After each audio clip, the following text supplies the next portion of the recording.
مساء الخير كل متابعين قناة أسرار كهرمانة، أهلا وسهلا بيكم. يا ترى حبيبك بيحن ليك ولأيامه معاك؟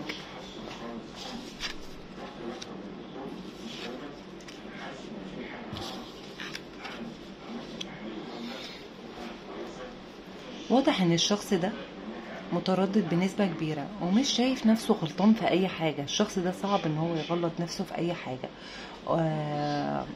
يعني أي حاجة بيعملها معاك هو مش شايف نفسه إن هو غلطان. وانت كمان على فكرة عندك نفس الشعور، انت كمان ما بتغلطش نفسك في حاجة، فانتوا الاتنين ما بتعترفوش بأخطائكم لبعض.